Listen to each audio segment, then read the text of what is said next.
Honorable Vice President Seal, Dr. Peter Raven, ladies and gentlemen, it gives me great pleasure to welcome all of you on behalf of the Long Ying Tai Cultural Foundation to today's lecture, which is the first of the 2009 MediaTech lecture series, sponsored by the MediaTech Educational Foundation. I know that Professor Long Ying Tai wants very much to come here today. She doesn't want to miss the opportunity to talk to Dr. Raven, and also the opportunity to meet with all of you, in particular the volunteers of the foundation. It's only because an unusual time demand that she's not able to join us today. She sends her regards and her thanks. Dr. Raven is the director of the Botanical Garden in St. Louis, Missouri of the United States. He has been the director there for 38 years. The Botanical Garden has a 150 years history. It is one of the oldest, and also under Dr. Raven's leadership has become one of the best botanical institutions in the world. Dr. Raven's presentation today is, are we saving them or ourselves? Global action on the rescue of endangered biodiversity. I will leave the elaboration of the theme first to our moderator, Professor Li Jiawei, and then, of course, our featured speaker, Dr. Raven. However, when I look at Dr. Raven's speech's title, it sounds a strong resonance with the mission of the Long Ying Tai Cultural Foundation. The mission of the Long Ying Tai Cultural Foundation is to help to open the eyes and the minds of our young people, to enable them to see, to care, and to contribute to the happiness and the prosperity of our society. We have chosen daffodil as our symbol, symbolizing that we hope all of this idea will spread to every corner of the world, like the seeds of a dandelion. When I realized that indeed our symbol of dandelion is just one of the many botanical plants, I think that there are many of the hopes we wish upon our young people can all be termed in botanical terms. With wood, we have fire. So we hope our young people will be wood of the society to bring warmth and light to all of us. With a large tree, it provides shade and comfort to many, many people. So we hope our young people will become large trees. 前人种树，后人凉. So not only for the present generation, but also for the future generation. Photosynthesis is an important process that turns light into energy and also eliminate harmful carbon dioxide. We hope our young people will be the chlorophyll and catalyzer to bring our society more energy and to have a greener society. Symbiosis is an important relationship among living creatures. A good example is truffles grow on the root of an oak tree. They exchange water, nutrient, and sugar. And we hope our young people understand the importance of mutual respect, mutual understanding, and cooperation. I remember a Chinese poem by Gong Zizhen. 落红不是无情物，化作春泥更护花. The flowing flower petals are not selfish. In the soil, they turn to a nutrient for the other flowers. So we hope our young people will make a contribution to our society under whatever circumstances they are in.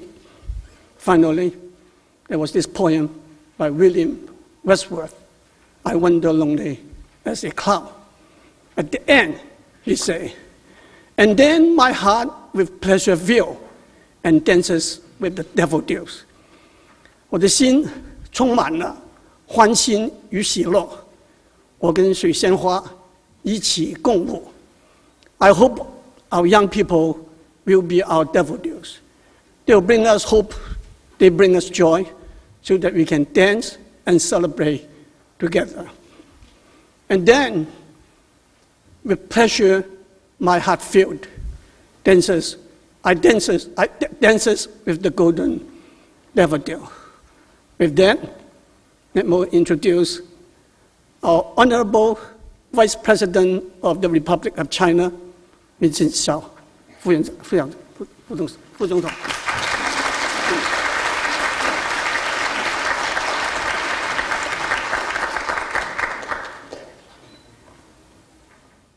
Professor Liu Zhongnan,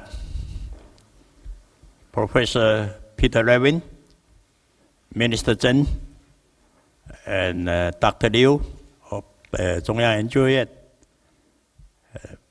Professor Li Jiawei of Tsinghua 大学, distinguished guests, ladies and gentlemen. It is a great pleasure for me to introduce this MediaTech lecture by Professor Peter Levin, the president of Missouri Botanical Garden. Professor Levin is one of the world's leading experts on biodiversity. He served on President Bill Clinton's Committee of Advisories on Science and Technology, and is a globally renowned advocate of habitat conservation.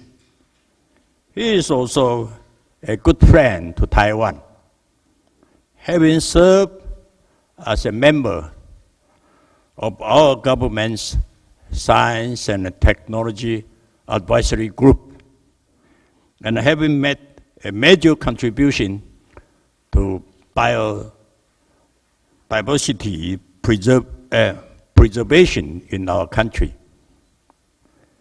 Professor Levin's connection with Taiwan dates back to 1990s, when he made the first of his many visits to our country. At that time, he strongly advocated the establishment of a national biological inventory for the island. His advice was soon adopted by our Council of Agriculture, and a long-term project ensued, resulting in a searchable national distribution database of Taiwan's biodata. In the year 2000, Professor Levin and Dr. Li Yanzhe of the Academia Sinica co-sponsored an international symposium on the future of biodiversity in Taiwan. That was held at Academia Sinica. In year 2005, at Professor Levin's urging, a biodiversity research center was established in Academia Sinica to promote, coordinate, and sponsor biodiversity research in Taiwan, linking biological, biotechnological, technological, ecological, and socio-economic disciplines. This center pursues the mission of providing the scientific basis for the conservation and the sustainable use of biodiversity. Our government attaches great importance to habitat conservation and species preservation. Initiatives for protecting the environment and restoring ecological figure prominently in our policies and plans for national development. We also recognize the values of biodiversity as an economic resource. In particular, its sustainable use provides precious inputs for the biotech industry, which is one of the 6 key emerging industries that we are now actively promoting. Hence, we will continue to listen closely to Professor Levin's views and guidance on all related matters. The MediaTech lecture series, in which internationally renowned experts share their perspectives on important global issues, is hosted by Long Ying Tai Cultural Foundation. I heartily applaud the foundation for inviting Professor Levin to deliver a lecture on the subject of such profound significance. I'm very pleased to see how many people have come here to listen to the professor's lecture this afternoon.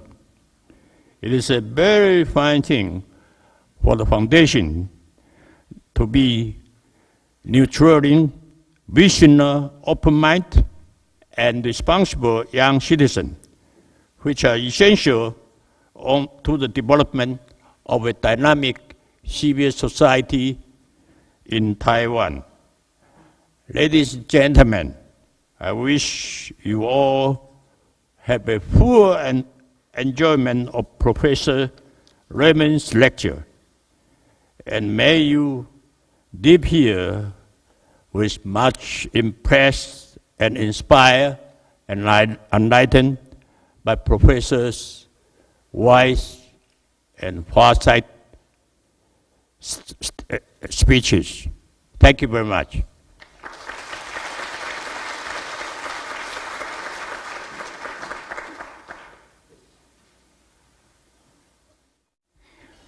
Today we have a very wide spectrum of audience here, the respectable senior citizens, and I saw many elementary school students here. Especially is April 4th, 儿童节，同学们，儿童节快乐。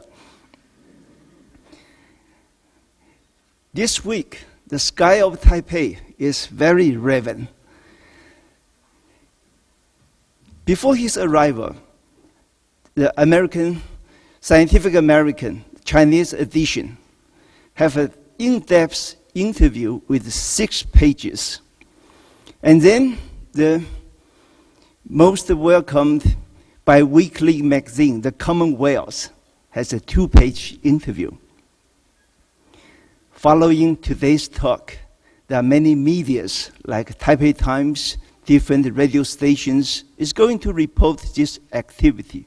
Why is that? Because we are welcome a hero of the planet. He was born to be a naturalist. At the age of 8, he joined the student member of California Academy. At the age of 15, he published his first scientific article on plants.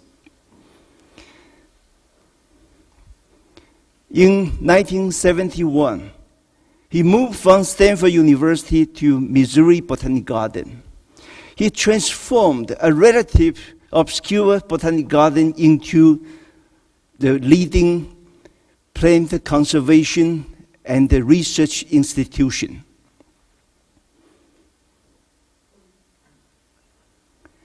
He served as a science advisor to Clinton.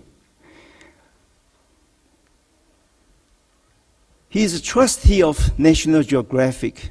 He was the Home Secretary of National Science Academy. And he said, "We have relatively short lives, and yet by preserving the world in a condition that is worthy of us, we win a kind of immortality." 人生苦短，但是借着保育这个地球，我们赢得永恒。He traveled around the world to meet with those influential people, to selling his idea. The biosphere needs serious protection. He was born in China, and since then, he always sentimentally to this land. He visited mainland China dozens of times, and he come to Taiwan also about 6 times. He is a mentor of many Chinese students and the experts of botany in Taiwan. Dr. Peng Jingyi is one of them. He is a leading begonia expert in the world. And let's welcome the great educator, the hero of the planet, and the man of flowers, Peter Raven.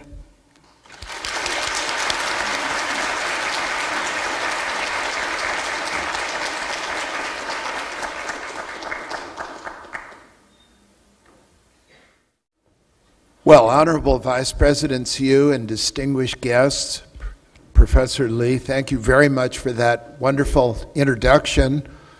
I am delighted to be able to be here with you today and to talk about the subject of global change, sustainability, and biological diversity. The global economic crisis that we're now all experiencing is certainly the kind of factor that has brought together the nations of the world more closely than they have ever been before, realizing without doubt that this crisis cannot be solved without concerted action, without all nations working together. Whatever the solution will be, no one nation, no one political group can solve the crisis by itself. And we hope that that kind of reasoning will increasingly apply to the global ecology as well. The kinds of riots and food shortages that became so evident in the first half of 2008 were another real warning of the way that global food supplies, present in increasingly limited quantities, were a very serious world issue that could only be met by concerted action. Global warming, about which I'll have a good deal to say later on, is another global problem because the atmosphere that blankets our Earth is one atmosphere. The roughly 16 greenhouse gases that we put into the atmosphere are put into it by all people all over the world in different ways and to different degrees. And the problem of global warming will be solved only by lots of cooperation between lots of entities. Here, Pat, my wife, who took many of the images that you're about to see and helped very much in organizing the program, and I and others traveled with a group of Christian evangelicals to the island of Shishmaref, which is in the Arctic Ocean off the north coast of Alaska. And you can see that this is what's happening there on this island. It's been inhabited by people for 4,000 years, and now with the melting of the permafrost, the streets are just falling off with the houses, and the people there are living in a state of perpetual chaos. The problems of sustainability that we face in the world at the present time began with the invention of crop agriculture. One of the first places that the ability to grow crops, that the knowledge about how to grow crops originated was along the eastern Mediterranean. Other places were associated with the cultivation of rice in both the Yellow River and the Yangtze valleys of China. Those early beginnings of crop domestication were soon followed by the domestication of animals, and they allowed the world population 2 million years after the appearance of the human race to grow very rapidly from an estimated 3 or 4 million people 10,500 years ago. In other words, what would be a very small proportion of the population of Taiwan at the present time, or only a proportion of the population of Taipei itself, occupying the entire world, grew over the next 8,000 years until the Common Era to 300 or 400 million people, and then went on growing so that by the late 18th century, at the beginning of the Industrial Revolution, there were about 850 million people in the world, fewer than there are in either China or India at the present time. 1 billion people were reached early in the 19th century, 2 billion people in 1930, 2.5 billion people in 1950, and 6.8 billion people today, just 59 years later. Another way that I can look at it is, since I was born in the middle 1930s, the world population has tripled during my lifetime. Interestingly, the population of China in the middle 1930s was about 500 million out of a total world population of about 2 billion, about 25%, and the population of China today at 1.3 billion is only 19% of the world population of 6.8 billion. So actually, China has been growing more slowly than the rest of the world over that period of time, whereas the United States, through a combination of birth and immigration, has stayed at about 4.5% of the world population since the 1870s. The maximum rate of growth in global human population occurred in 1971 at about 2.7% to 2.8%. The maximum rate of growth of the human population in people in absolute numbers was in the early 1990s because the base was higher. And as you can see there, projections are for the global human population possibly leveling off with continued attention by the middle of this century. Whether that will happen or not, though, depends on, of course, what we do and what choices are made along the way. We often think that population is the only problem driving the growing unsustainability of the world. And of course, it is a fundamental factor. The more people there are, the more pressure on the world. However, the amount that each one of those people consumes is also a very important factor, and the exact patterns of consumption play an extremely important role. So, for example, people in the United States on the average consume about 30 to 40 times as much per person as people do in rural Brazil or rural Indonesia.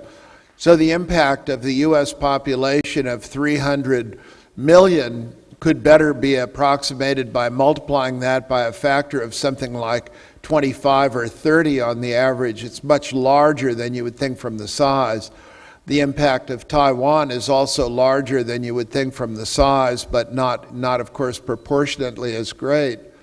And then there are the kinds of technology that are used around the world and how they're used. And those three factors going together add up to our impact, our collective impact on the world. So population, one factor. Consumption, as you can see by the arrangement of houses there in the foothills in Colorado. Each one of those houses is living a lifestyle. The people in each one of the houses is living a lifestyle that consumes a great deal more than people do concentrated in a well-planned city, like take Shenzhen or something. And the spread to the suburbs, which is a spread away from urban centers into the countryside, is a trend that we underwent in the United States largely in the 1940s and 50s after World War II. And it's one of the reasons that we consume so much at the present time. And then, of course, technology. In China, it's mainland China, it's estimated that between 400,000 and 600,000 people die every year from cancers and other diseases caused by air pollution.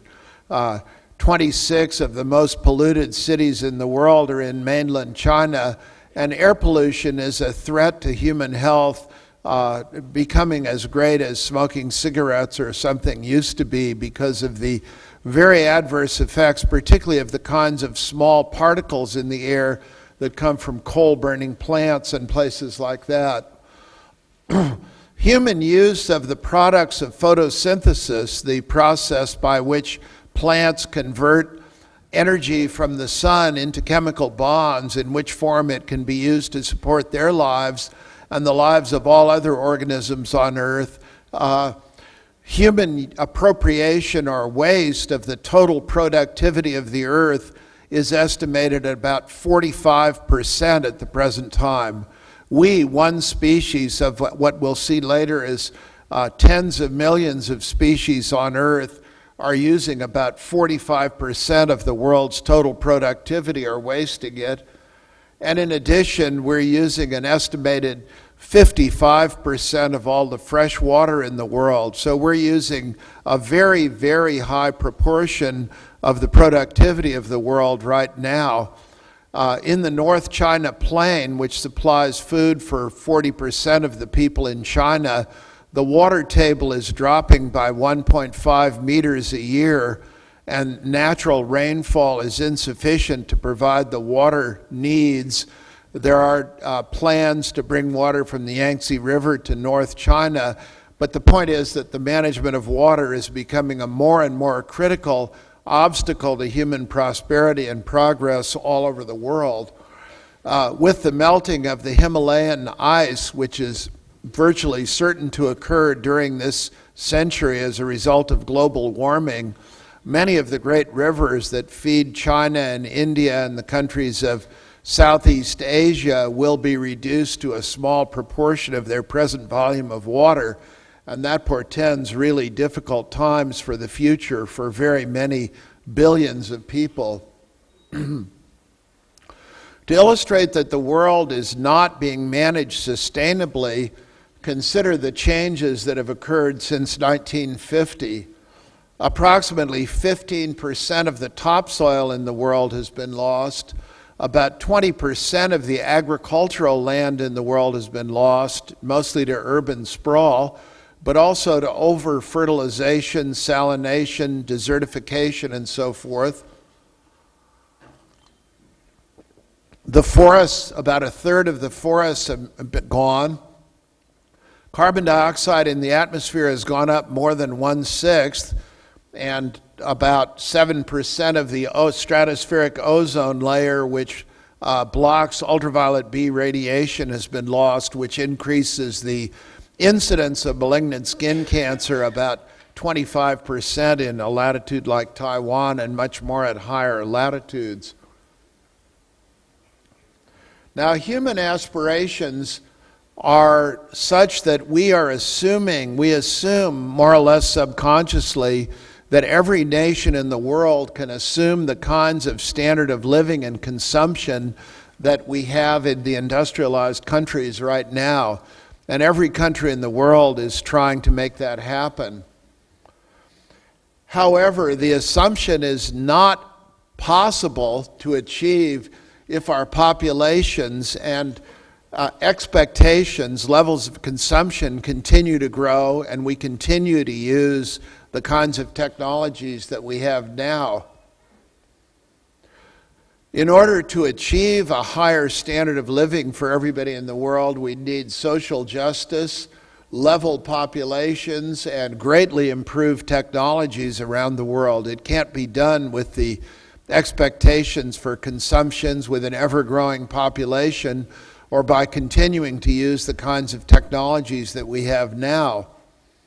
Many of those new technologies will be based on the properties of organisms, and that's a point that is very, very important for Taiwan. So, can all countries of the world achieve those standards? How many planets would we need to support everyone at the current standard of living and population? Just to leave everybody as they are, with many people living in poverty, many people living very mediocre lives in ways that I'll describe in more detail in a minute, we're using 125% of the world's productivity. A website called Global Footprint, that's one word, .org, represents the findings of a think tank in Oakland, California, and will demonstrate the way those calculations are reached. So, for example, China as a whole has a footprint much larger than China, an ecological footprint, and the reason it's much larger is largely the absorption of toxics and wastes and things on a heavier scale than can be supported. If the population doubled, we'd need 2.5 planets.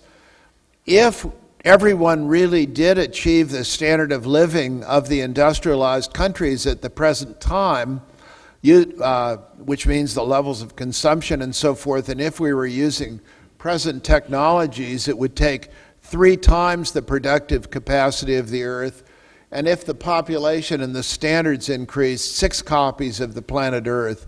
In other words, we're already in an unsustainable world using 125% of what the world produces in every scale, and yet we're assuming that everybody can go up to the levels of the rich nations of the world by being clever, inventive, ingenious, or whatever. 50% of the world's population lives on less than $2 a day, and a quarter on less than $1 a day. 1 in 8 people is starving, and 100 million people throughout the world are starving to the extent that they could die within the next week, let's say. 100 million people in the world are right on the brink of starvation. 1 in 2 people in the world gets too little of at least one essential nutrient.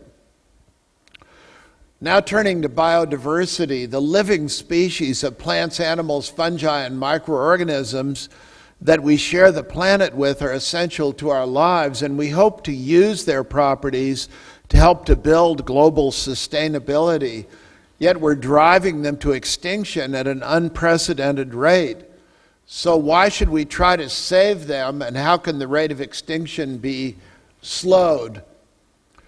To illustrate the value of biodiversity, I need only to refer to the fact that all of our food comes directly or indirectly from plants.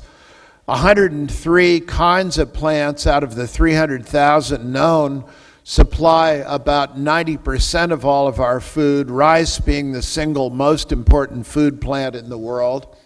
And more species could be cultivated, but also the genetic diversity of those important crops, like the genetic diversity of rice, is of extreme importance to us for building productive agriculture in the future in a world where so many people are hungry now.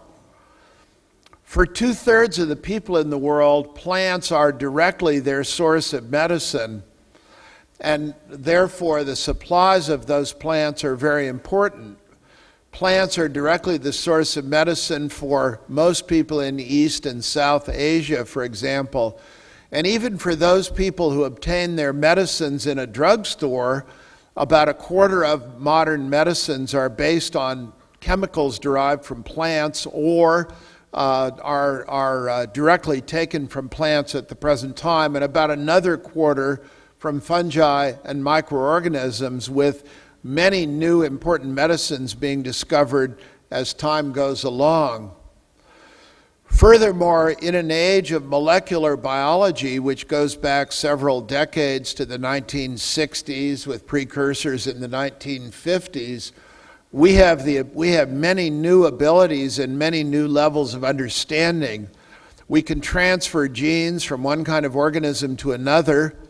For example, almost all of the insulin in the world is produced now from genetically modified bacteria.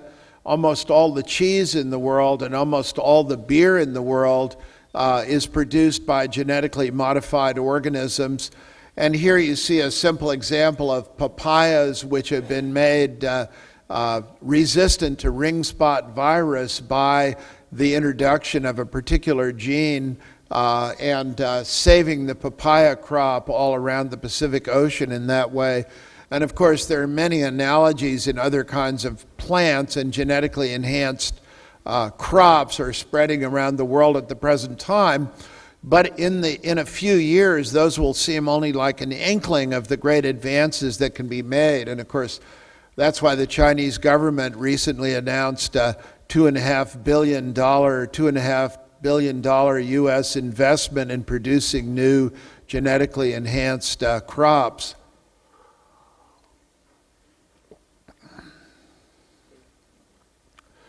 In addition, of course, organisms growing together in ecosystems provide what are called ecosystem services, such as protecting the water running off mountains, making it run off in moderate form, protecting the topsoil, providing pollinators for many of our crops, like the fruit trees that grow so beautifully in the mountains in Taiwan, like all the gourd and squash and melon crops in the world. And around coastlines, for example, to give you another example of ecosystem services, coastal mangroves form breeding sites for most of the aquatic animals that people fish and use later on. And if they're removed, then not only will protection from violent weather like tsunamis be lessened, but also the breeding sites for many commercially important and other organisms will be lost. So pollination is one very important function. We have lots of hopes for plants in the future. For example, improved sustainable sources of food, foods and medicines, chemical feedstocks, in other words, things we could manufacture chemicals from, products we can't yet imagine. Sustainable ecosystems. We don't understand very well the principles by which ecosystems are put together and function, but we need to understand those principles, and we need the individual kinds of organisms in order to rebuild them. Communities of plants are more and more being used to purify water, and various kinds of organisms are being used to purify soil of various kinds of chemicals. Sustainable sources of energy, biomass, is a result of using plants in new ways. And maintaining the beauty in our lives. Everywhere we go, we see plants. We love to work in offices that are enhanced by their presence, or to see them growing around us, or to walk in nature, to admire birds and butterflies and plants, and we keep pets and fish and other living organisms because we enjoy having them in our lives so much. And they've been a constant source of inspiration throughout human history. Now, estimates of species of organisms in the world, there are estimated by analogies with well-known groups about 12 million species of organisms in the world, except for bacteria and viruses, which we cannot estimate properly. 1.6 million of those have actually been named, so there's really no reliable way to estimate total numbers. There are probably twice as many species in the tropics as there are in temperate regions, judging from well-known groups, and those are much more poorly known. So if you harvest tropical forest in the Amazon or in Borneo, probably 19 out of 20 of the species that you harvest have not ever been seen by a scientist and have never been given a name. So the conclusion is we know very little about organisms now. It would appear, based on the knowledge on the groups that are relatively well known in Taiwan, that about 200 to 250,000 species of other than bacteria occur here, and about a third of those will probably prove to be found only in Taiwan. But only about 75,000 species have been recognized in Taiwan, which means that most species that occur in Taiwan have not yet been registered and are unknown to science. Obviously, most of those are small insects, nematodes, mites, and other relatively poorly known groups, but each one has a unique genetic constitution, and its value, its place in nature, the genes that it has, and other aspects which might prove to be very important to us are undiscoverable in a world where they haven't even been registered yet. And that, of course, is why I continue to call for an accelerated survey and deepening of the knowledge about all of the organisms in Taiwan. To give you a few more specifics, Taiwan, by world standards, is very rich, probably about 1 1/3, in only 36,000 square kilometers, which is a small place, but of course a very rugged place. Here are the percentages of species in different groups from the world total. They're mostly, except for birds, which can of course fly from place to place, and insects, some of which can also, fishes, where we're counting marine ones that can come up to the shore. It's around 1.5% to 2% of the total in the world, which is why I would estimate that the total number of species here is likely to be about 3 times the number of species that are actually recorded at this point, and that about probably more than 1/3 of those will prove to be only found in Taiwan. Direct overland connections with Taiwan occurred at times when the climate was relatively cool. In other words, during the expansion of the ice, during the cold periods of the Pleistocene. And most of the species in the rich forests at middle and higher elevations in Taiwan reached the island under those conditions when direct overland migration was possible.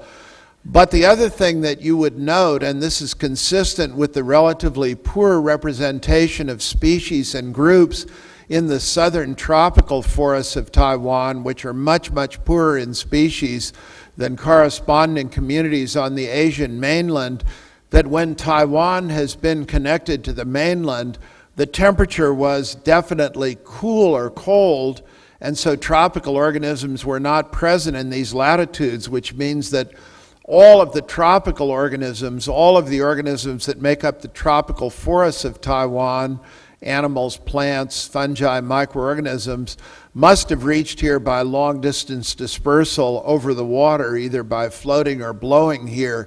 And that's why the tropical elements in Taiwan represent the kind of assemblage that you'd expect to find on an island, whereas the middle and upper elevation ones are much more like a continental group of organisms. Now, here are a few points about biodiversity in Taiwan that I think make the case for why it's so important to know as much as possible about it. The biodiversity that's here, the organisms that are here, are specially adapted to the conditions of the island. Genetically differentiated populations adapted to the climate and the ecosystems in Taiwan are likely to be very peculiar also, even though they may not be called distinct species. Probably at least 75,000 species in any case would be restricted here, and the special characteristics of the organisms that occur here are, on the one hand, very important for building sustainability in Taiwan, and on the other hand, the unique nature of them says that they're a very important potential source for products that could be of real value for Taiwan in the future. So in that sense, what is a world heritage of biodiversity in Taiwan is also a special gift to the people of Taiwan, and much of the future of this place will depend on the intelligent use, understanding, and proper management of that biodiversity. Now, extinction rates, we can tell by looking in the fossil record, have historically been about 1 species per million per year, or about 12 species a year have gone extinct. The last 500 years, when there's been written information for tracing extinction in well-known groups of organisms, it's about 10 times that level. And in the present, it's perhaps 100 times the level of extinction of the last 500 years. And it's increasing very rapidly because of causes that I'm going to describe for you. And because of that, the end result may be that half or more of all species on Earth may be lost by the end of this century. In other words, as many scientists have pointed out, we have entered an age of extinction that is the greatest since the extinction of the dinosaurs at the end of the Cretaceous period 65 million years ago. But in this case, that extinction is being caused by one species, ourselves, and nothing else. With that kind of a loss of species, the character of life on Earth would be profoundly changed. And in changing, we would be losing many opportunities for sustainability, for harmony, for healthy lives, and for beauty in our lives in ways that will be very difficult to cope with. So what are the major reasons that biological diversity is being lost? Logging is one reason, the destruction of habitats throughout the world. And here's where I want to begin a theme that's important to what I'll have to say, and that's that every nation, every political entity on Earth needs to watch where it gets its raw materials from. For example, in mainland China, the logging of native forest is now prohibited to avoid flooding along the major rivers. But what that has meant in practice is that wood is being imported at ever-growing amounts from all over Southeastern Asia. So then the stability of China, its ability to prosper, becomes merged with the stability of the areas from which it gets those products.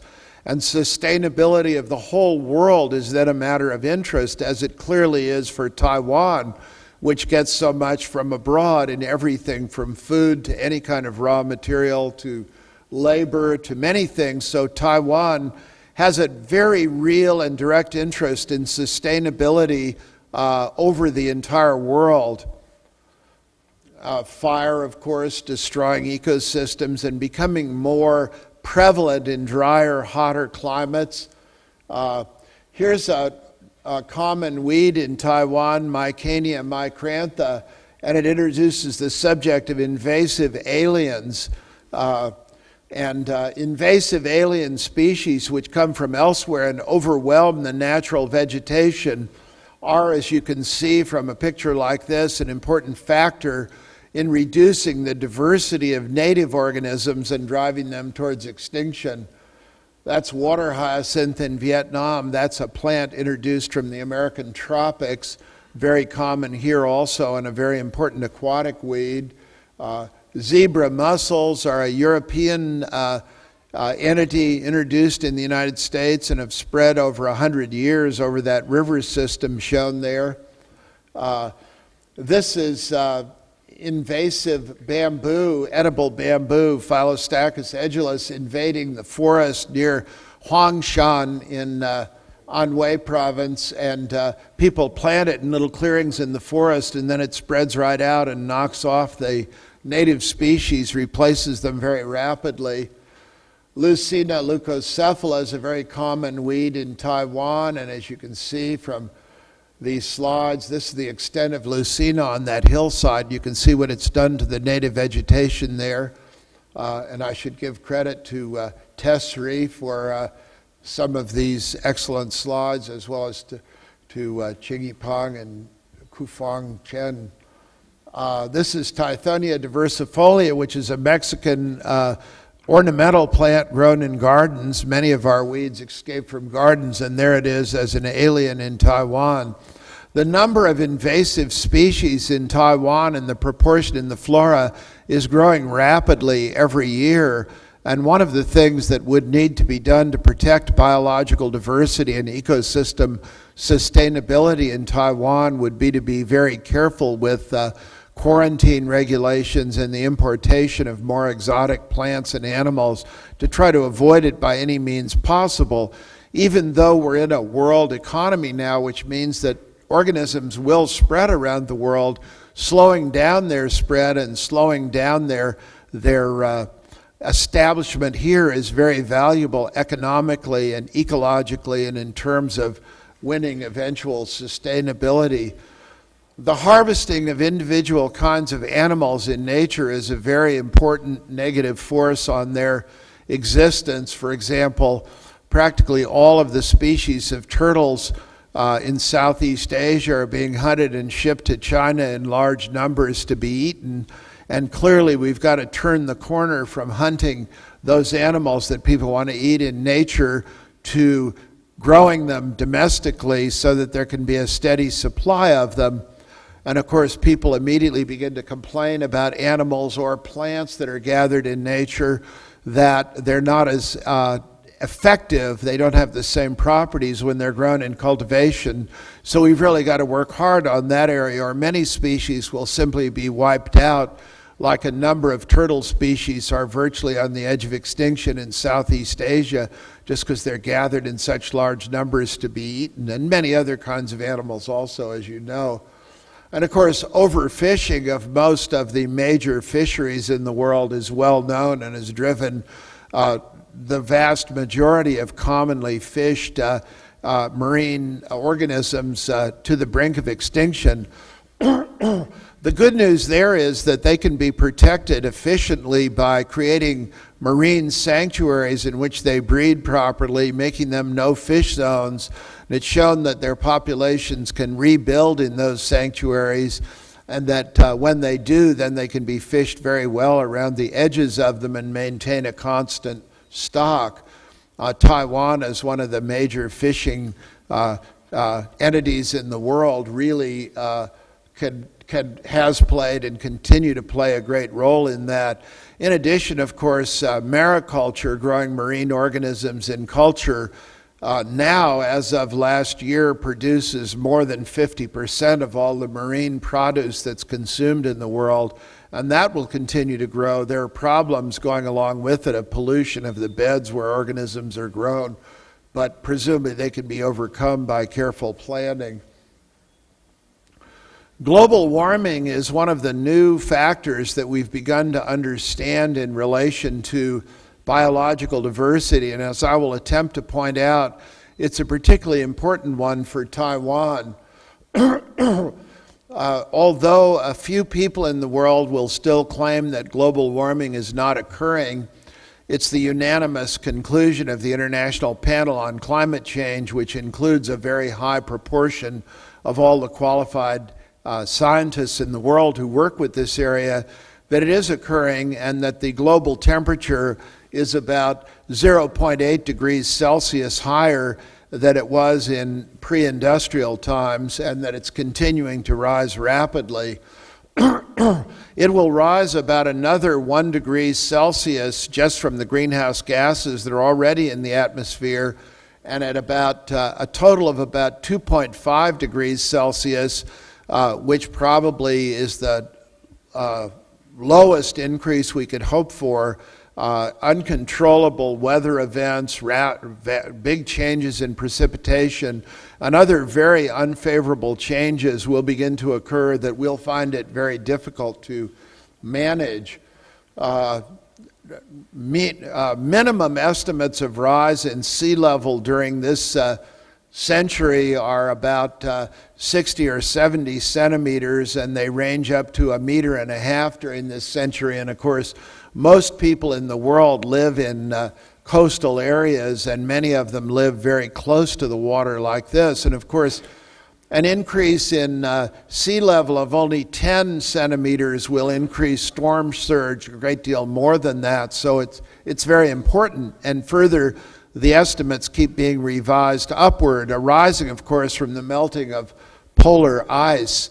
For example, to give an example, in mainland China, the three major industrial zones along the coast of China are expected to lose 75,000 square kilometers of space now that's intensively industrial as a result of sea level rise associated with global warming during this century.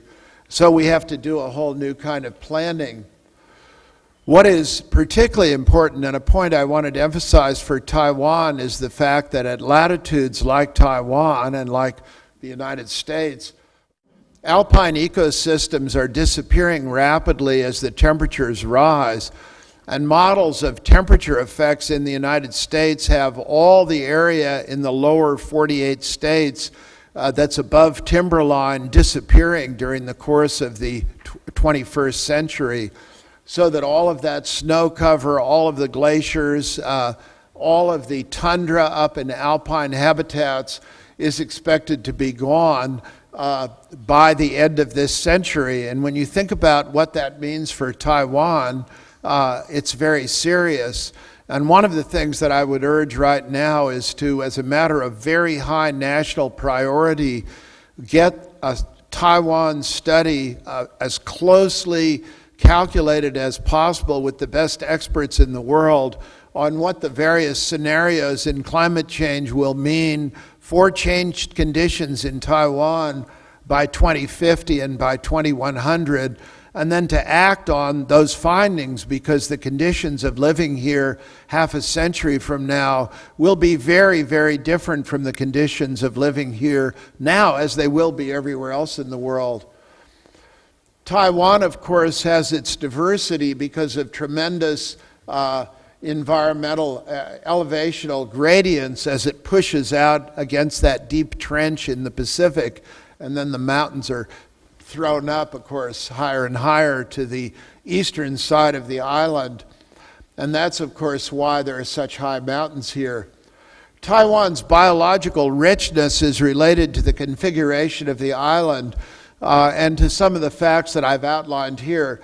Many more kinds of organisms that were widespread around the northern hemisphere before Middle Miocene period, in other words, before 15 million years ago, survived in Eastern Asia than they did in Europe or in North America. And in cooler habitats from the montane forest upward, in other words, from about 2,000 meters upward, Taiwan has many of those relic species. You have here the highest mountains and the most diverse habitats anywhere along the East China coastal plain, and some additional species have undoubtedly evolved in those habitats here, some of the endemic ones. However, and I stress what it says in the last bullet there, Taiwan probably has about the same proportion of endemism of species found nowhere else as it would if it were connected by land to the mainland, because regardless of whether it's an island or not, there are no particular groups of organisms that got here and then radiated into large clusters of species, sort of what you'd find on an island like Hawaii that was in the middle of the Pacific. In other words, it's like a piece of the continent with very special characteristics. There's Pinus taiwanensis on Huangshan, just found there and here. And for example, that's a species that's endemic to those high mountains in the China plain. One happened to be on the island of Taiwan. In the world as a whole, as I've repeated this slide somehow, which is not needed. If you look at the higher elevations in Taiwan, you could see very well that those habitats are unusual, and they're the home for many distinctive groups of organisms, but a lot of them occur above timberline. We haven't normally thought about the high elevation organisms in Taiwan which have, in some cases, they're endemic, in some cases, they're unusual outliers of groups found elsewhere. We haven't normally thought of the species there as very endangered because they're sort of isolated populations that are maintaining themselves in the mountains. But if we really think about the effects of global warming, then a lot of those species which are not endangered probably by the other factors that I've talked about, like gathering them, overhunting in them, or invasive aliens, less susceptible because fewer aliens could grow up in those elevations. If you think about the effects of global climate change, then you would make a different conclusion, namely that probably all of the high elevation organisms in Taiwan are in fact endangered over the course of this century. And that would be the dark red and the communities that are along the spine of mountains in Taiwan there. Now, it's very difficult to work out a good plan for conserving them because the habitats where they grow are unlikely to exist in Taiwan. So it's not simply a matter beyond this century. So it's not simply a matter of bringing them into cultivation. It's that you then have to reestablish them. And of course, it's also a matter that you can't grow them outside here anywhere except where they are, and that as it gets warmer, the upper elevation zones and the conditions in which they grow simply disappear progressively. But that's one of the main reasons that I say it's very important to map, and I know there's an Academia Sinica unit and an NTU unit working on the effects of global climate change in Taiwan. It's very important to expedite those calculations and bring them into thinking about the fate of biological species in the island, as well as the management of habitats here in the future, and then to work out plans for dealing with that problem, which is a very real one. Looking at the vegetation zones and the annual temperatures there, you can see that a pretty small rise in temperature Celsius will change the conditions radically, and that's why looking at a map like that, I could see most of the first 3 or 4 categories of habitats disappearing by the year 2100. Just simply the conditions are not there then. Now, of course, on the steep rocky slopes and things at high elevations, organisms will have a tendency to persist, things that are adapted to that, even if it gets a bit warmer, because plants and animals that occur on steep rocky slopes are subjected to major climate differences anyway. But that's a pretty bleak picture. And as you can see there, the proportion of endemic species rises very rapidly. This is for plants. The proportion of endemic species in the flora rises very rapidly as you go to higher and higher elevations. Precisely the last 3 groups there being the ones most endangered by global warming in the future.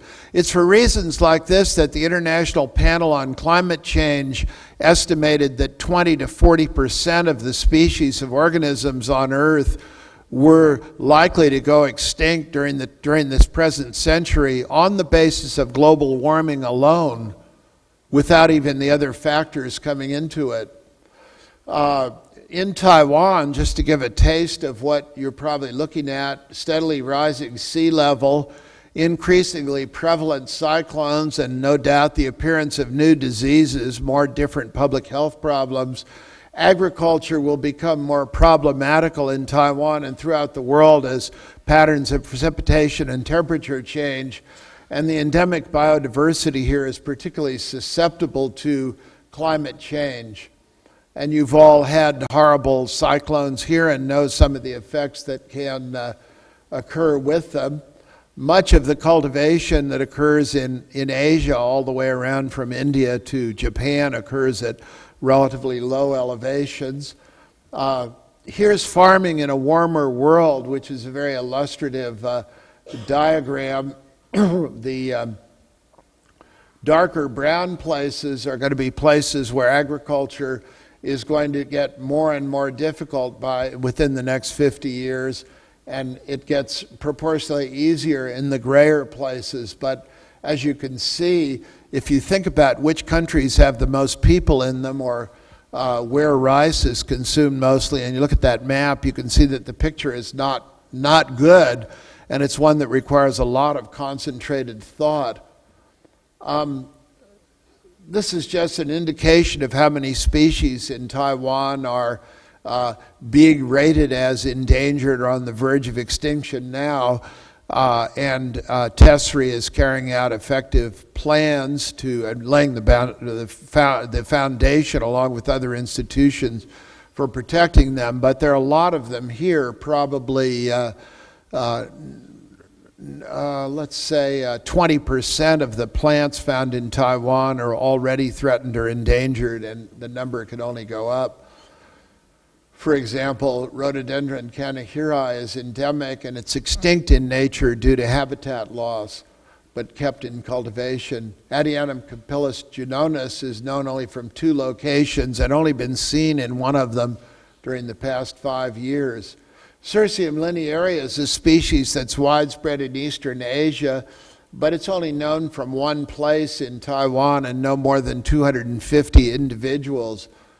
That just, and Juniperus chinensis variety suku, I can't read it, an endemic variety found in Hualien County in Taiwan is obviously suffering and will suffer more from climate change in the future.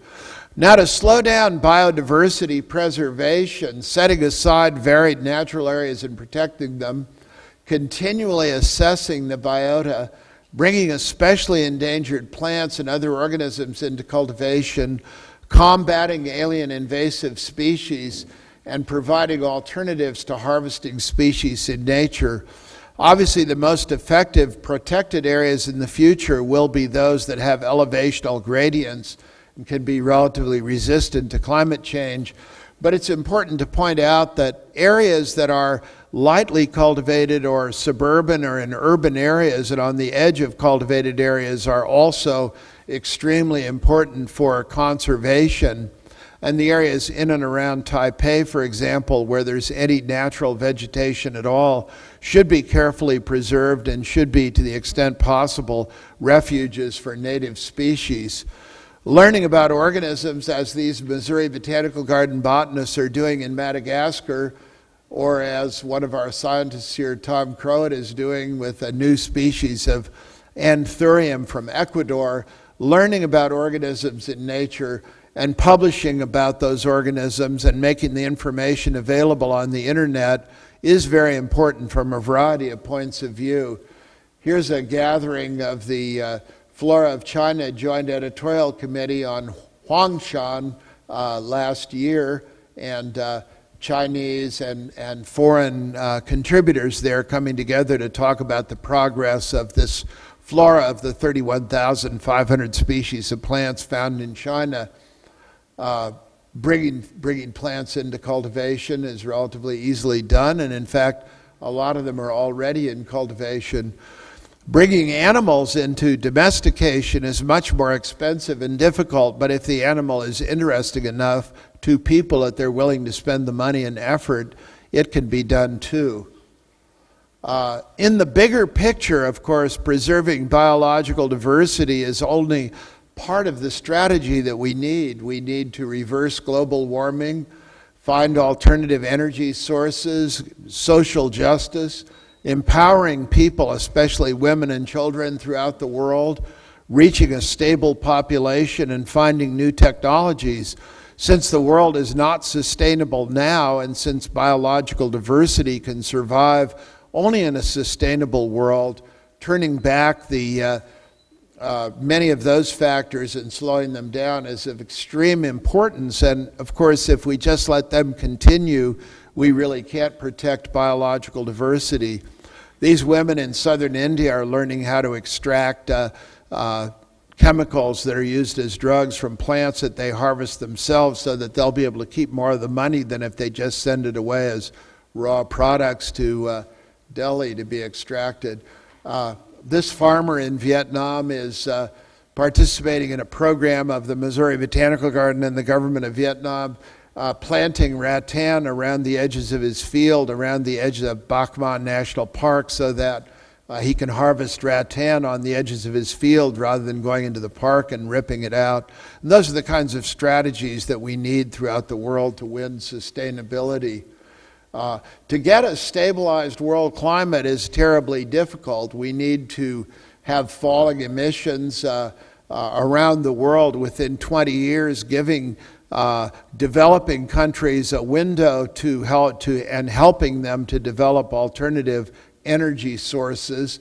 But to really stabilize the world climate, we've got to cut emissions by 80% over the course of the century. And considering that the Kyoto Protocol, which was so argued about around the world, even if perfectly implemented, would have resulted in only a 4% reduction, you can see how difficult that is. Coal-fired plants are particularly bad, and we've got to figure out ways to take the carbon dioxide out of the emissions from the coal-fired plants before we build more. But there are hundreds and hundreds in construction now around the world, some 300 in construction in mainland China alone.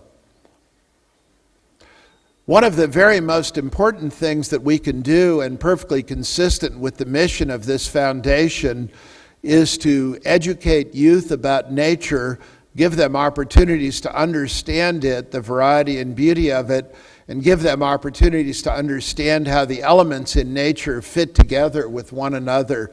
Only by doing that thoroughly at all levels, both in your homes and in your schools, will we be moving the world towards greater sustainability in the future.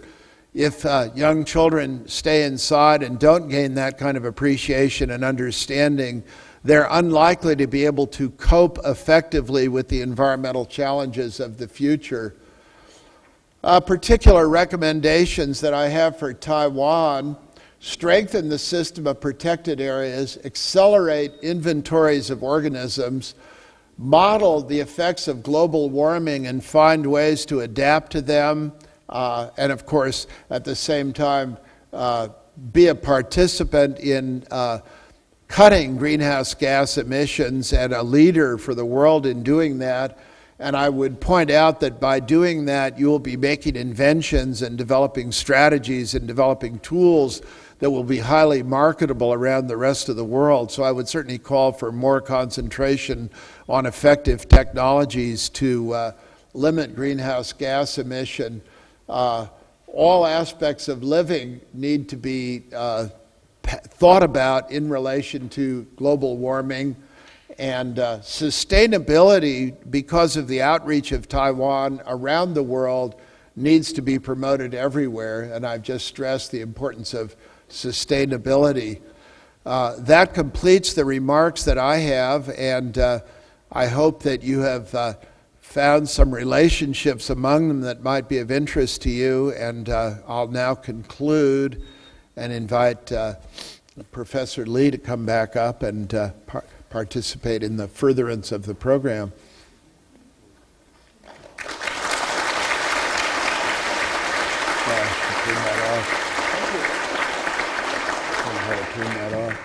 Well, we have about choice of the audience outside the lecture hall right now. Thank you for your participation and patience. You are welcome to hand out your questions, and we will be able to answer your questions no matter whether you are here or in the video room. Thank you. I wonder if you'd like to make a presentation about efforts to conserve plants in Taiwan first, and tell us something about what your foundation is doing. Okay, thank you for giving me such an opportunity. Slide. Yes. The next one. Thank you. I hope you understand that that picture of me looking like Superman is a hoax and didn't really appear on the cover of Time magazine. It was a gentle way of reminding me keep a smaller head. Thank you for bring us the global vision and point out our local problems and make the recommendations. Dr. Revan just provides a background why we set up the foundation and set up a conservation center in Pingtung. This is our mission, to conserve tropical and subtropical plants in order to sustain the richest biodiversity on Earth. The foundation was established 27 months ago. And then about 2 years ago, our first greenhouse started the construction. Now we have more than 5 of this capacity over there. That's last year in January.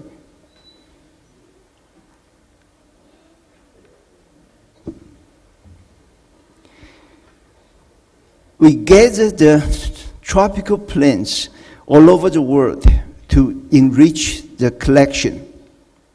And this is the last number I got 3 days ago. Now we have total collection of 10,115 original species and cultivars. About 70% of the number here is the original species. These include 5,600 species of orchids, 740 species of ferns, and the pineapple plants. Now we have 1,038 species over there. So this is the update of the Conservation Center. Thank you.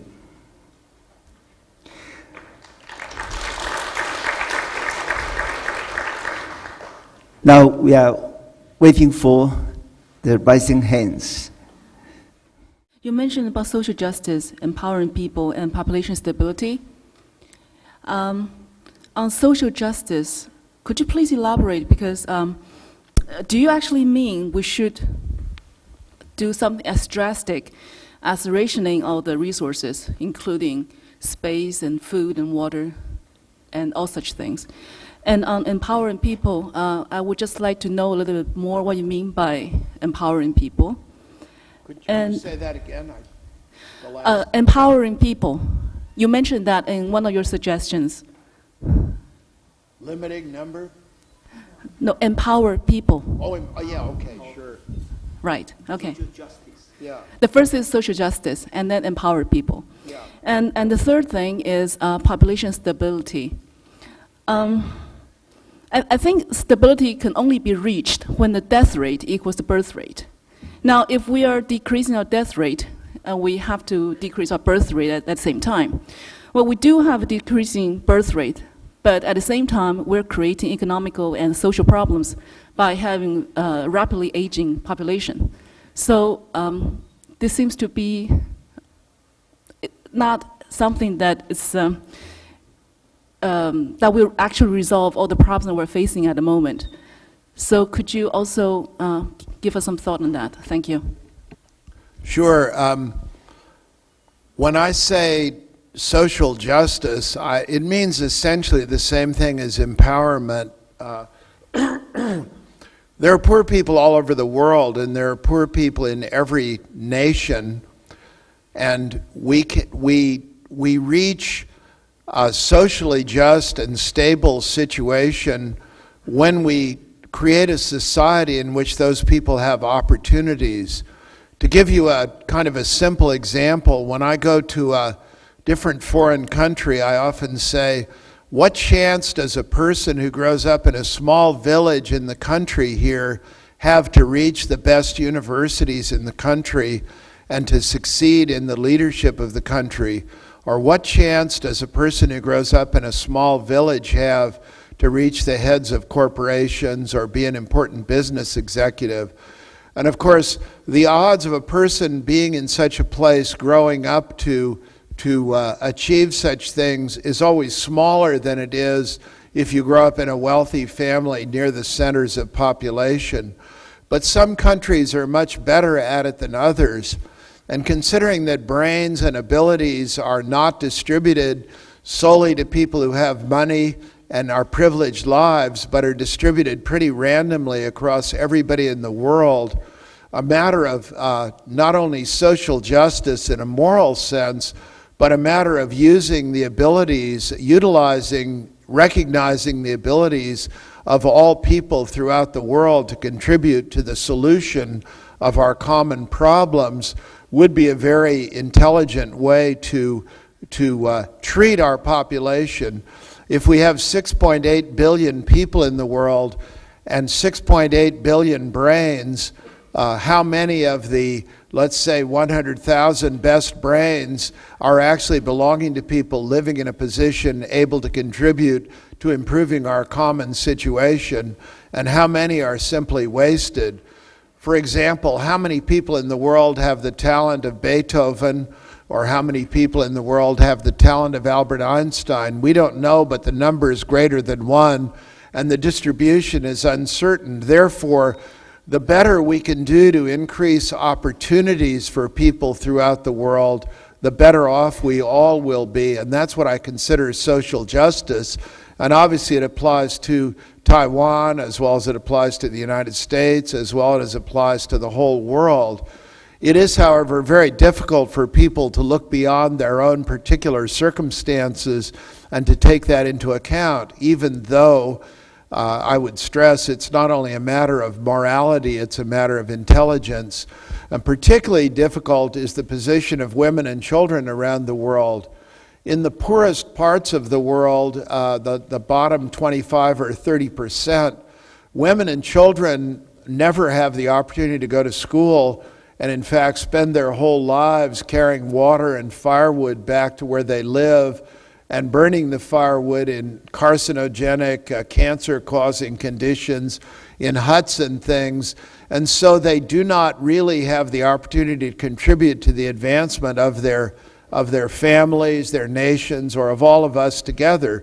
They simply are denied that opportunity, and that's what I call a lack of social justice. And when you move from that to the problem of population, if you, for instance, correlate the level of education of women in Mexico with the amount of years of schooling, with the level of education, the amount of years of schooling, with the number of children, the number just drops rapidly the more educated they are, because the more opportunities they have then in the world. So I see all of those things as operating together.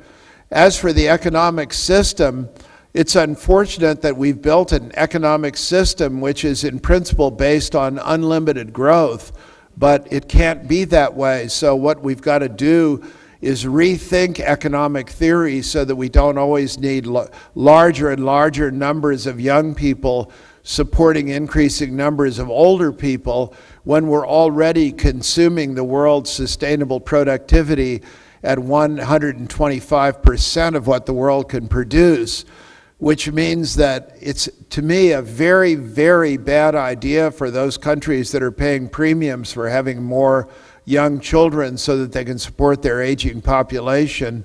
And regardless of how painful it is for the world, we've got to find ways to get out of that kind of a trap, because you can easily see it can't go on forever. The world can support a population of various different sizes, but the quality of life, the healthiness of life, the opportunities in life, the variety available, the interest in life goes down with the greater numbers of people that we have. And I think in that sense it's in all of our interest to find ways to encourage people to choose to have smaller families, and some of the factors that could be involved in that I've mentioned. You just touched a very sensitive issue here. Actually, it's a political one. You said, we are so rich, no matter whether we were united with mainland China or we were independent from them.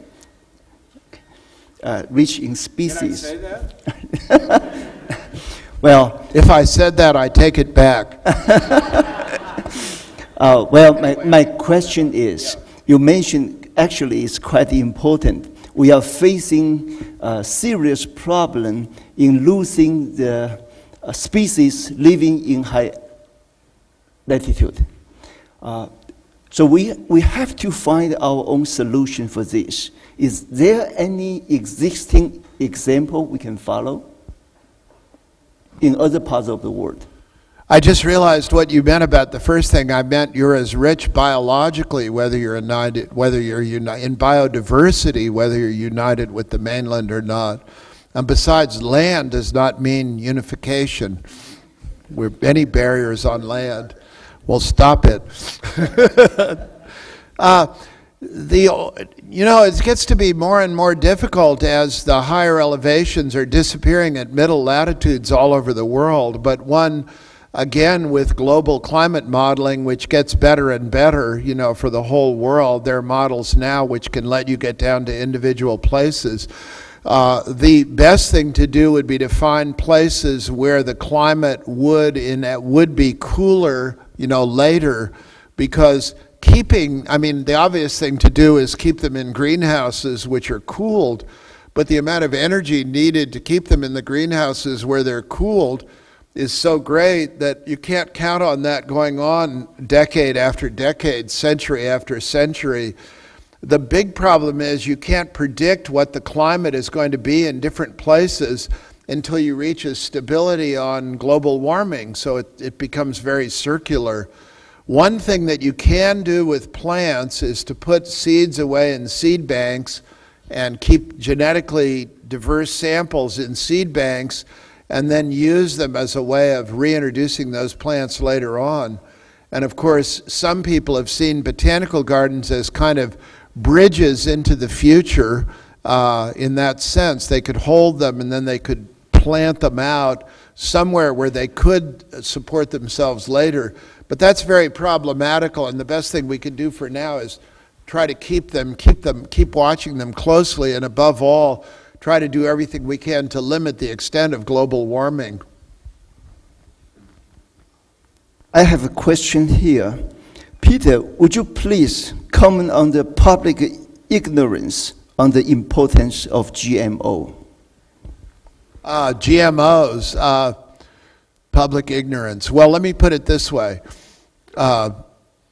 GMOs are, as I said, used in the production of virtually all cheese and beer in the world and many medicines, but GM, or genetically enhanced or genetically modified crops, have become controversial. Why? I'm not so sure. What we can be sure about is that transferring genes from one kind of organism to another does not in itself cause problems, that no one with many hundreds of millions of people eating crops produced by genetically modified organisms for 15 years, there's not been a single case of sickness or ill health associated with it.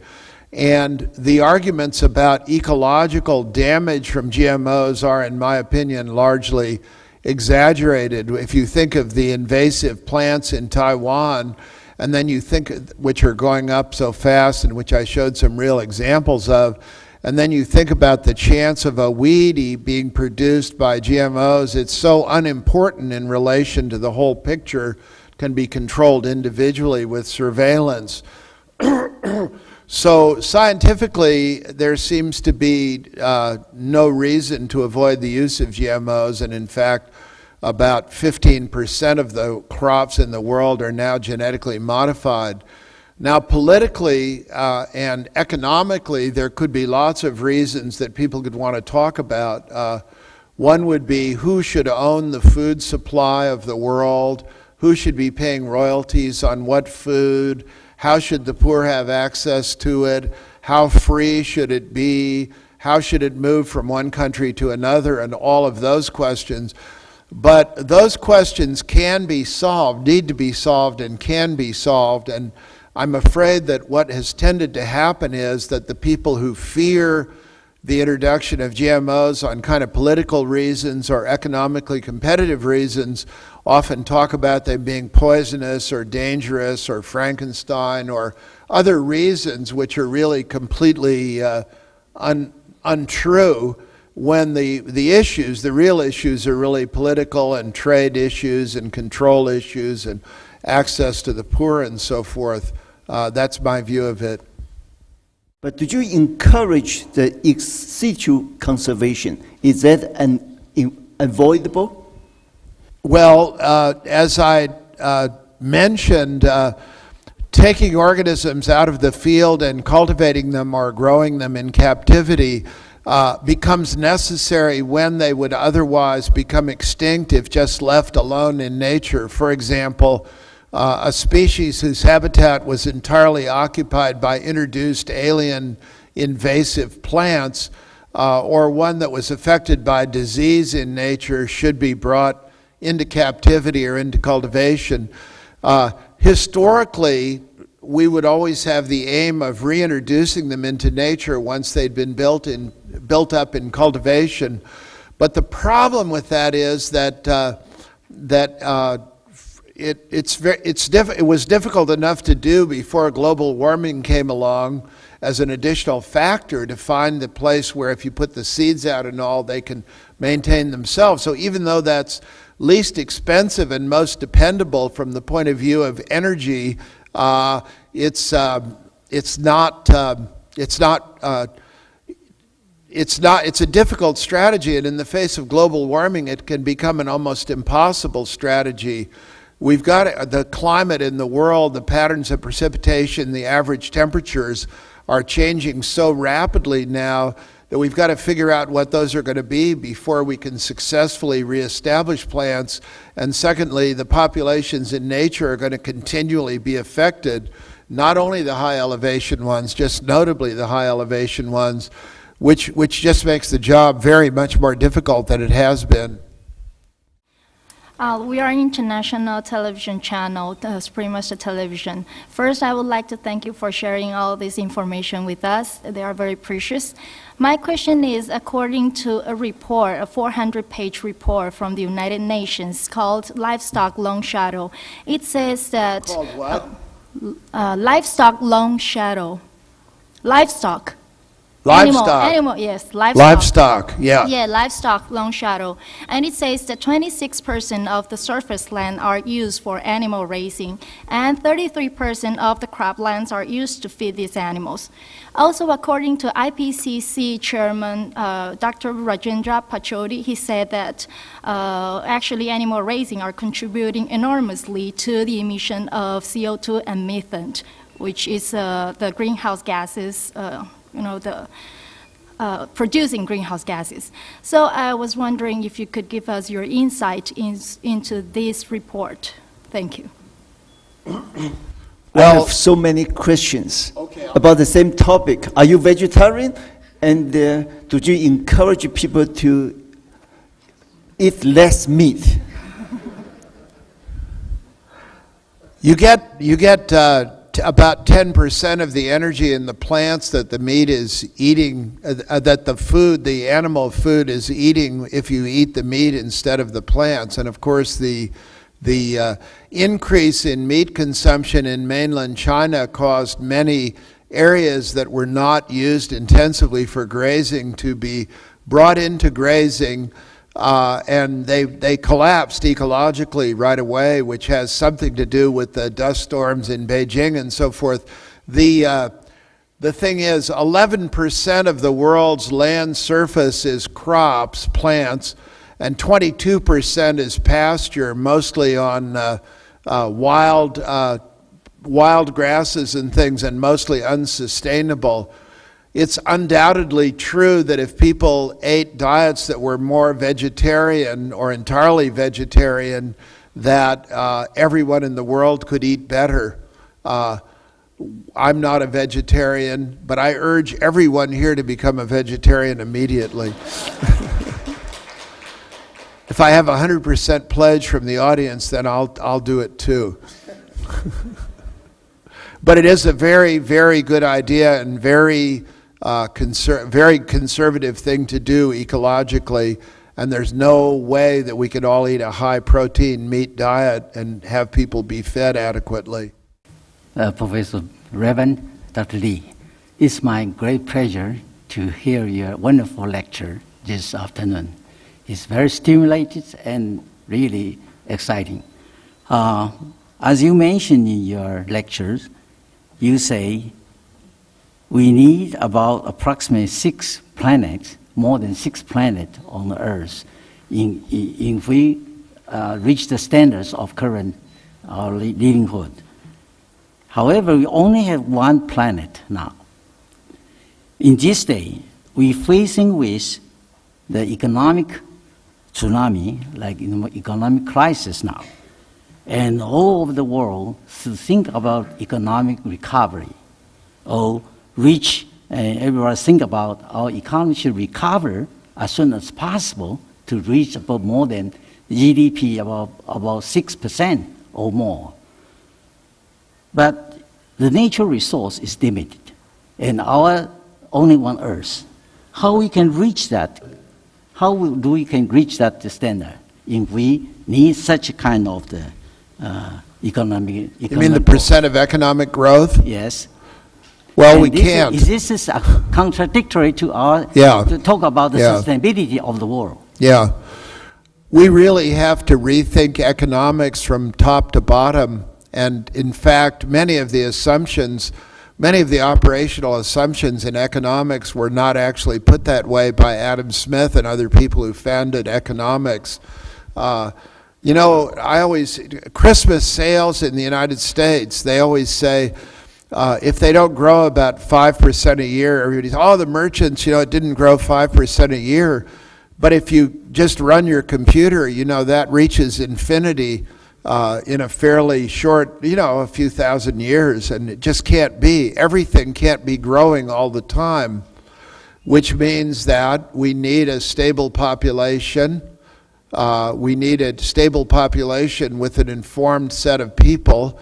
We need levels of consumption and kinds of consumption that can be supported, and we need many kinds of new technologies to allow us to stop such a raw use of natural resources. I would just say 2 things about petroleum, for example. Jim Hansen, who's in NOAA, National Oceanic and Atmospheric Administration in the United States, said, we have too much greenhouse gas in the atmosphere right now. The world climate is already headed to be warmer than we can sustain. And everyone says we cannot burn all of the petroleum that we know about right now without changing the climate beyond the point where we can manage it. And yet everybody says, I found a new field of petroleum or something, I'm going to get it. I mean, it doesn't go with reality at all. We have to find alternative ways of doing things, and we have to find an economy that doesn't have to grow explosively at all times. But going to social justice in a broad sense, we also have to find a way collectively of alleviating starvation and poverty in areas of the world that are really very badly treated in the current system. They will not automatically develop into people who are well off. Here's one question, said, the human population in Taiwan is so dense, and you mentioned lower the population in the world is a solution to keep this sustainability. But our government encouraged the family growing larger to balance the age structure of the society. What's your opinion on this? I think that's a very bad idea. But given the current economic models that we're operating on, it's very difficult to solve the problem in other ways. But it cannot be the case that all countries in the world can grow indefinitely in order to support their aging population, and the cycle has got to be broken somewhere. I don't say that we have to lower the number of people in the world, but I say we have to take care of whatever number of people it is. And I say the quantity of people in the world will adversely affect the quality of life in the world. We're not any better off having more people. Taiwan will not be any better off having more people. Taiwan needs an economy that is sustainable and strong and healthy and supports the people here well. having more children to pay the bills for the older people, while very tempting, is at best a very, very short-range solution. And this question here is about what you say is we should slow down or cut off the coal-powered electricity plant. What's your opinion on the nuclear power plant?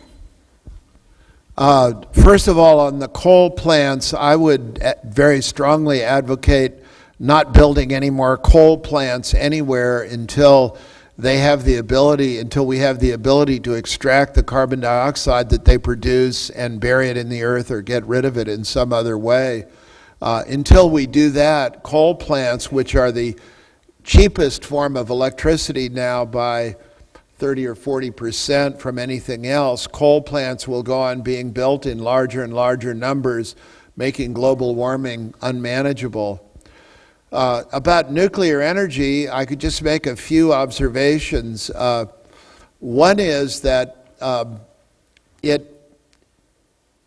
it's dangerous in the sense that anytime you're using nuclear energy, you create the greater potential for the technology and the nuclear energy to be used for weapons production. It's very difficult to keep nuclear technology out of the hands of terrorists of various kinds, and one can imagine a time in the not too distant future when terrorists will have it from, say, smuggling out of, say, a place where the government could be relatively weak. So that's one problem. Another problem is the possibility of accidents. The 3 Mile Island accident we had in the United States averted a major disaster only narrowly. Chernobyl is a well-known nuclear disaster which has rendered thousands of square kilometers not very easily habitable, or habitable only with severe restrictions. France has something like 150 nuclear plants like Chernobyl, any one of which could blow up at any time if there was an accident of some sort. And then if you want to talk about military danger, consider what would happen if we had a war and somebody sent 2,000 nuclear-tipped warheads towards France in one flight. It wouldn't be a very pretty sight. In other words, it's very dangerous that way. Then you come to the problem of waste and disposing of the waste. Nobody's really figured out how to do that well yet, and that really needs to be figured out. It's likely that fusion, will be a better way, but no one's invested enough money in fusion yet to understand it, although the European consortium is moving along quite well to try to achieve the ability to produce energy from nuclear fusion. A final point which people tend to forget is that although we talk about petroleum and coal being scarce, or relatively scarce, what's really scarce is uranium.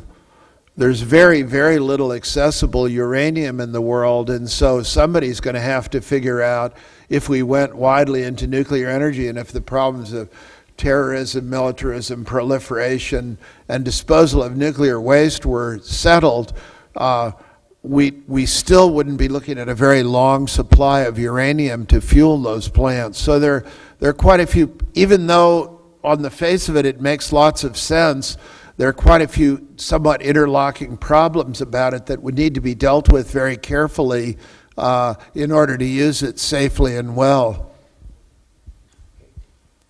Not long ago, we have another lecture on the fourth generation nuclear power. It got strong support because that can lower much the risk you just mentioned. Mm-hmm. Yes. Yeah. Okay. Yeah. It's getting better. It's getting better.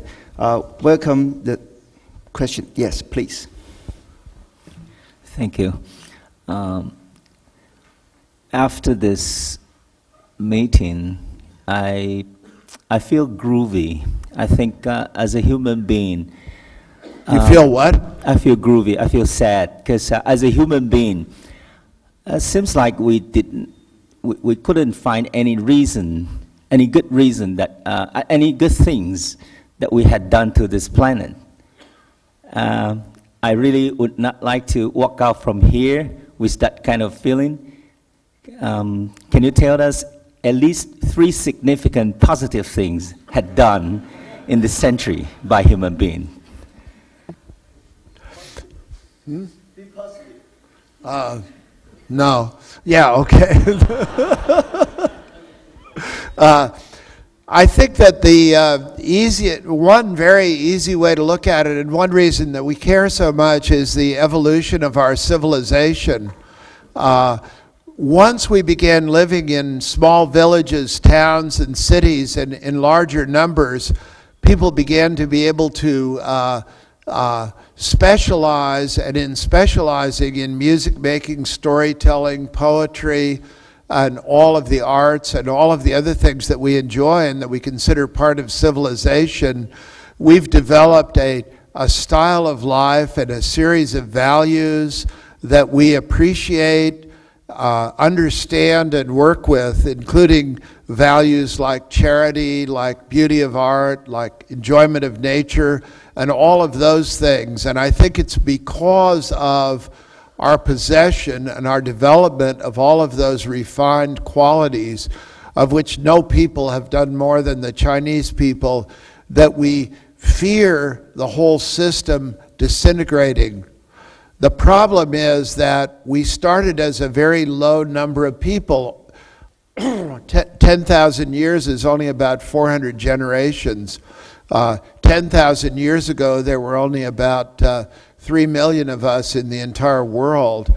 We're probably operating according to the principles that would have been good for our survival 10,000 years ago, namely, get as much material stuff as we can, be as strong as we can, be well armed against everybody. And the growth of villages, cities, towns, city-states, and modern nations has been more or less unresistible, more or less irresistible.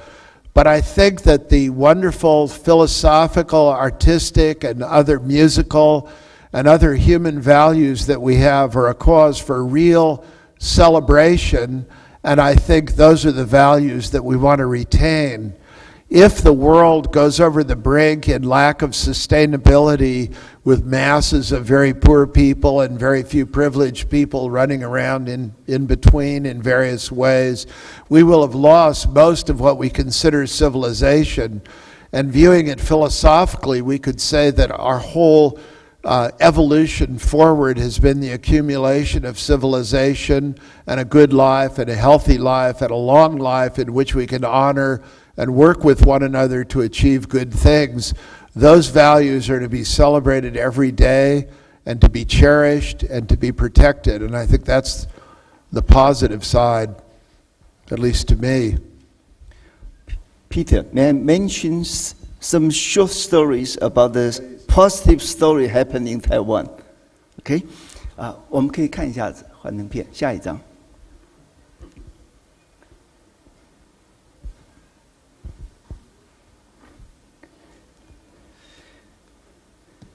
Dr. Peng Jingyi provided me statistics. In the past 5 years, in Taiwan, we described 26 new plant species, and that's a good record. I would like to mention several of the recent discoveries. This is a member of Camellia, 茶科植物. It was described in 1931, and then it disappeared from the field. No one were able to locate this species in the wild. And then back to 2004, 2 adult individuals were found in southern Taiwan. And the National Museum of Natural Science, the curators there, propagate the seeds and then generate dozens of seedlings. We kept 10 of them in the conservation center. Last year, some of them bloomed and they formed fruits. Now we have more seeds to propagate, and in the near future, these existing plants will build larger population in the wild. So that's one of the examples. The other one is a newly described orchid species. It was published in 2006. Not more than 200 individuals in the wild. And the amateur orchid grower, they collect the seeds and then germinate in a sterilized flask, something like this. They grow the seeds in such good environment, and then they germinate from seedlings. As I know, at least 500 seedlings has been successfully propagated, and they are ready to send back to the mountain. The other example is such a beautiful orchid, also described in 2006. And there are about 150 individuals in the flask like this, and 1 or 2 years later, they can be sent to the mountains of Taiwan. This is a newly described small orchid, but it's beautifully displayed in a very restricted area, only about 10 square meters. 200 individuals. That's the total number in the world. And so that's something well propagated. And I would like to describe another successful story here. I brought this on purpose. I received the plant just a week ago. This is a native Phalaenopsis, the plant we're proud of, Taiwan Hudielan.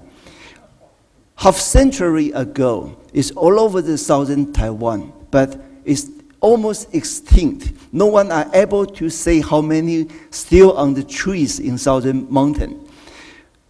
Some botanists told me around 50, and no one can say there are more than 500. So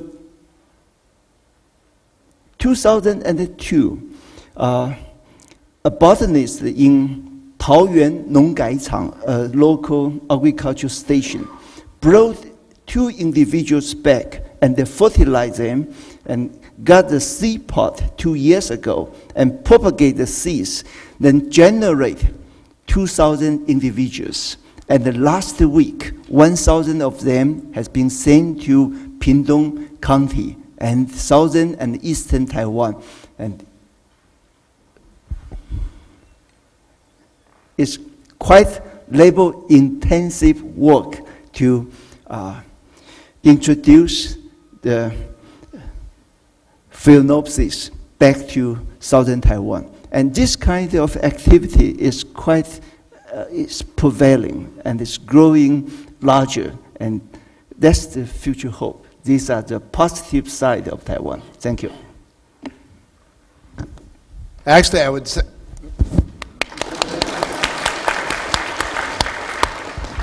I would just say a word more about the former question. The reason that we could feel optimistic at looking at it another way is if we decide ourselves to try to do something to make the situation better. Every one of us has the power to live our own lives in a way that will make the situation better. All of the institutions that we're associated with can do better. Taiwan can be an example for the whole world in managing its resources properly and in helping to develop the technologies that will be needed for the future. And if we simply say the situation is so terribly difficult in the world that there's nothing we can do about it and we're a bad influence on the world, that will really be missing the point. The point is we are the major influence on the world. We have worked out lives that in so many ways are beautiful and happy and fruitful. And if we can go away with the determination to try to do whatever we can within our own sphere to make things better, then we have every reason for optimism for the future. And we've just seen a very nice example of that in rescuing some of the endangered orchids in Taiwan, for example. It's millions and millions of people and many individuals and families doing millions and millions of different things throughout the world in a feeling of solidarity, that alone holds the promise for improving the condition of the world and building a world in which our children and grandchildren can live at least as well and hopefully better than the way we can. And this kind of operation is actually quite low cost. I estimate the Taoyuan Nongaichang spent probably less than 10,000 US dollars to do a significant work like this. So I think the government and the private foundation should work together to make better things like this happen. Questions here. The lady, please. Dr. Raven, thank you for your talk and for your very important work also. I'd like to know if you see a relationship between biological diversity and cultural diversity. I'm thinking about the indigenous people of the world and the incredible knowledge they have of nature, and we don't really respect it yet. Yes, there's definitely a very close relationship between biological diversity and cultural diversity. And aside from the knowledge that people have, which is very well worth preserving, learning from, and applying to the extent that we can while they still have it, it's also very important for us all to realize that cultural diversity is disappearing even more rapidly than biological diversity. With an estimated 3,000 languages in the world and about one disappearing each week, the whole systems of cultures and thinking that might otherwise have great importance for us in the future are simply being lost. And so both for learning from other people and for having different ways of looking at the world which can enrich one another mutually and add together in the whole human effort, it's very important. And the distribution of cultural diversity is indeed something like the distribution of biological diversity around the world, with species-rich areas in warmer climates having more different groups of people than those as you move to higher elevations and colder latitudes. I am a college student and a member of Natural Conservation Society in National Taiwan University. I want to thank that you are here with us. And I have a question, and it's a little bit bitter. And I think one of your suggestions is leading other countries to care more about biodiversity. And I think since Taiwan is more developed and with more educated people, we should do that. But I think as everyone here knows, and even our Vice President, Taiwan is not respected as a country in international world. So we can't even sign up the biodiversity convention, and not to mention to other conventions about global warming, such as Kyoto contract. I think you know. And this sometimes or usually becomes the excuses for our government to not enforce the protection of biodiversity or decreasing the quantity of carbon dioxide.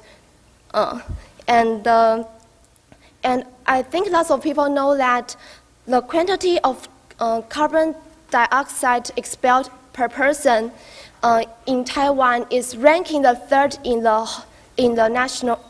whole international world, and only a little bit lesser than Australia and United States. I must say that I'm not proud of that.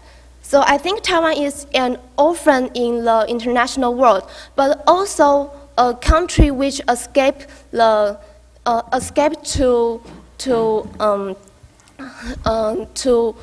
enforce the morality to protect the biodiversity. And I want to hear your suggestions about that. Thank you.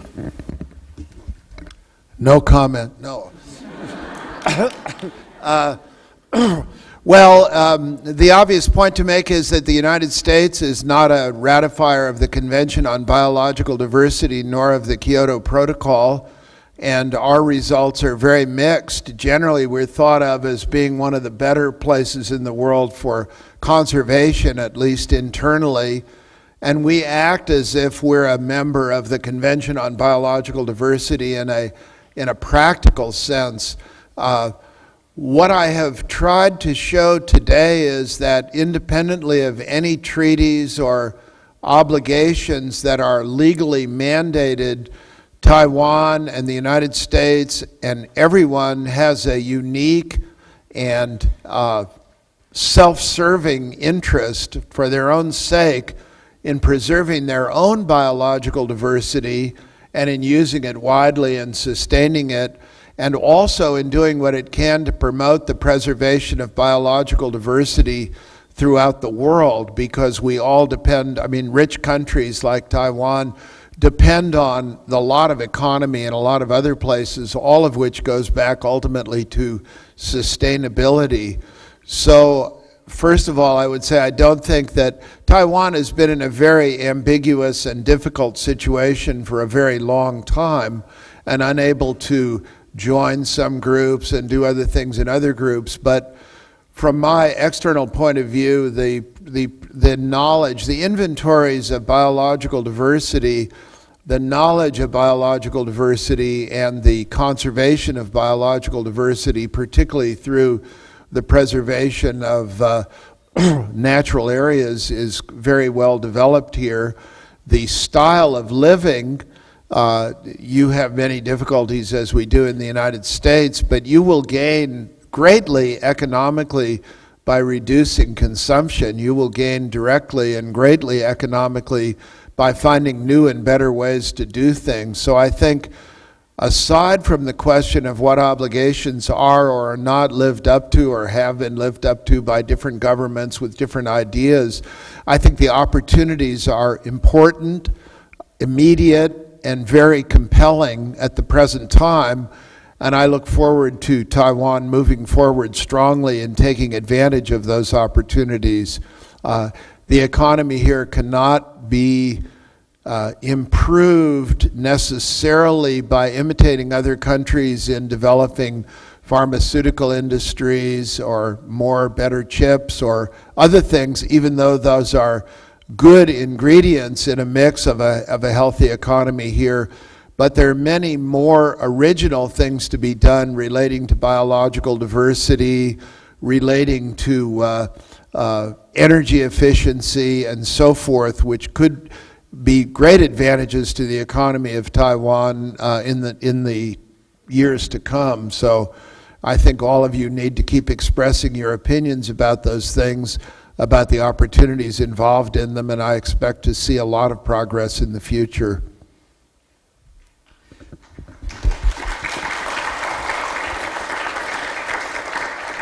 Today is the first weekend in the spring, and we have probably around 1,000 audience gathered here to listen, to discuss, and think about the questions of biodiversity.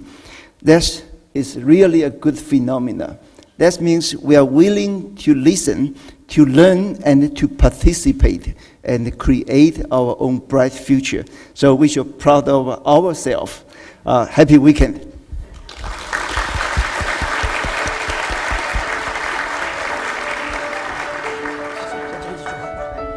So this concludes our forum today, and we want to thank Dr. Raven for sharing with us his insight in his flowery presentation and demonstrating his wisdom in answering some of the thorny questions. So we should work hard to turn Taiwan into a paradise for human beings, for wild animals, and for wildflowers. Thank you.